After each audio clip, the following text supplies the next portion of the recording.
প্রিয় শিক্ষার্থী বন্ধুরা, আসসালামু আলাইকুম রহমতুল্লাহ। এনএসএন একাডেমির পক্ষ থেকে তোমাদেরকে জানাই অভিনন্দন। এখন আমরা দেখব তোমাদের বিজ্ঞান বইয়ের পৃষ্ঠা নং 64। তো চলো বন্ধুরা, আমরা দেখি পৃষ্ঠা নং 64-র মধ্যে কি আছে। তো পৃষ্ঠা নং 64-র মধ্যে আমরা একদম টপের মধ্যে এখানে দেখতে পাচ্ছি যে এখানে একটি হেডিং আছে। হেডিংয়ের মধ্যে বলা হয়েছে যে বাড়ির কাজ। পিকনিকের রান্নাবান্না করতে গিয়ে রান্নাঘরের অনেক তৈজসপত্রের সাথে তো পরিচয় হলো। আজ বাড়ি ফিরে আমাদের বাসায় রান্নার কাজে ব্যবহৃত হয় এমন সব পাত্র, হাঁড়ি পাতিল, চামচ ইত্যাদির একটি তালিকা ডান পাশের ফাঁকা জায়গায় করে ফেলো।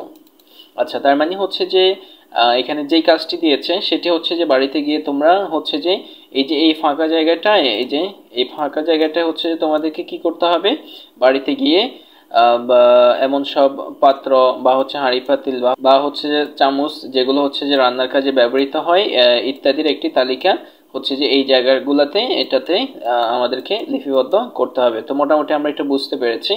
দেখি এরপরে কি বলা হয়েছে। এরপরে বলা হয়েছে যে এই উপকরণগুলোর মধ্যে কোনটা কিসের তৈরি তা কি তোমরা জানো। তার মানে হচ্ছে যে এই উপকরণগুলোর মধ্যে কোনটা কিসের তৈরি এটা কি তোমরা জানো কি না। না জেনে থাকলে বাসায় বাবা মায়ের কাছ থেকে জেনে নিতে পারো। যদি তোমরা না জানো তাহলে হচ্ছে বাসায় বাবা মায়ের থেকে এগুলো জেনে নিতে পারো, কারণ যেহেতু তোমরা এই কাজটা কোথায় করবে, যে বাসায় করবে, সেই জন্য হচ্ছে যে না জানলে বাবা মা থেকে এগুলো জেনে নিতে পারো। একই সঙ্গে এসব তৈজসপত্রের আকার আকৃতি সহ অন্যান্য বৈশিষ্ট্যও একটু ভালোভাবে লক্ষ্য করো। আচ্ছা, তো হচ্ছে যে মূলত এই জিনিসটার মানে এই যে ইনস্ট্রাকশনটা, এটার কাজটা হচ্ছে যে মূলত এখানে এই যে এটার মধ্যে যে তৈজসপত্র যেগুলোর নাম এখানে লিখেছো তোমরা, এগুলোর হচ্ছে যে নামগুলো এখানে দিতে হবে। এরপরে কি দিয়ে তৈরি, যেটা হচ্ছে তোমাদেরকে এখানে বলা হয়েছে বাবা মা থেকে, বাসায় বাবা মার কাছ থেকে জেনে নিতে, সেটা হচ্ছে তোমরা এখানে লিখতে হবে কোনটা কি দিয়ে তৈরি। তারপর হচ্ছে যে এই ইনস্ট্রাকশনে বাকি যেই তিনটা ঘর দেয়া আছে এগুলো হচ্ছে এই ইনস্ট্রাকশনে বলা হয়েছে। তো এখানে বলা হয়েছে যে দেখো তো কোনগুলোকে আলোতে রাখলে ছকছক করে, আবার কোনগুলোকে অন্য কিছু দিয়ে আঘাত করলে ঝনঝন শব্দ করে, আবার কোনগুলো হাত থেকে পড়ে গেলে ভেঙে যাওয়ার ভয় থাকে। এসব তথ্য নিয়ে পাশের তালিকায় সবগুলো উপকরণের বৈশিষ্ট্যগুলো নিচের চকে লিপিবদ্ধ করো। তার মানে এখানে বলা হয়েছে যে এই যে এটা হচ্ছে যে আলোতে ছকছক করে কিনা, এটা হচ্ছে এই ইনস্ট্রাকশনে বলা হয়েছে। তারপর আঘাত করলে ঝনঝন করে কিনা এটা এখানে লিখতে হবে। তারপরে হচ্ছে যে পড়ে গেলে ফেটে বা ভেঙে যায় কিনা সেটা হচ্ছে যে এখানে লিখতে হবে। তো মোটামুটি এইখানে যে তৈজসপত্রগুলো আমরা লিপিবদ্ধ করব সেগুলো আসলে বিস্তারিত এখানে লিখতে হবে। আর এই চকটার আরও একটা অংশ হচ্ছে যে এখানে পৃষ্ঠা নং 65-র মধ্যে আমরা এই যে এখানে দেখতে পাচ্ছি।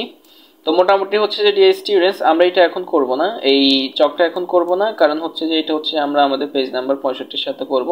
শুধু হচ্ছে যে পৃষ্ঠা নং 63-তে হচ্ছে যে এই চকটির সমাধান করব। তো আমরা হচ্ছে যে এখন তোমাদেরকে আমাদের আনসার সেকশনে নিয়ে যাচ্ছি। আর আনসার সেকশনে যাওয়ার আগে তোমাদেরকে বলে নিচ্ছি, যদি আমাদের ক্লাসগুলো তোমাদের কোনো উপকারে আসে তোমরা অবশ্যই তোমাদের কৃতজ্ঞতা বোধ থেকে আমাদের চ্যানেলটি সাবস্ক্রাইব করবে এবং হচ্ছে যে আমাদের চ্যানেলে একটি লাইক দিয়ে আমাদের সঙ্গে থাকবে। তোমাদের সবাইকে অসংখ্য ধন্যবাদ। তো এই হচ্ছে যে আমাদের ষষ্ঠ শ্রেণী বিজ্ঞান বই 64 পৃষ্ঠার সমাধান। তো আমরা হচ্ছে যে রান্নাঘরের তৈজসপত্রের তালিকাটা এভাবে রেডি করেছি। যেমন প্রথমত আমরা দিয়েছি হচ্ছে যে হাঁড়ি, তারপরে আমরা 2 নম্বরে দিয়েছি হচ্ছে থালা, 3 নম্বরে হচ্ছে যে বাটি, 4 নম্বরে হচ্ছে যে সসপ্যান, 5 নম্বরে হচ্ছে যে মগ, 6 নম্বরে আমরা দিয়েছি রুলিং পিন, 7 নম্বরে চামচ, 8 নম্বরে পাইপেন, 9 নম্বরে ঢাকনা, 10 নম্বরে খুন্তি, 11 নম্বরে ছুরি, 12 নম্বরে হাম্মানদাস্তি, 13 নম্বরে কেটলি, 14 নম্বরে কাটিং বোর্ড।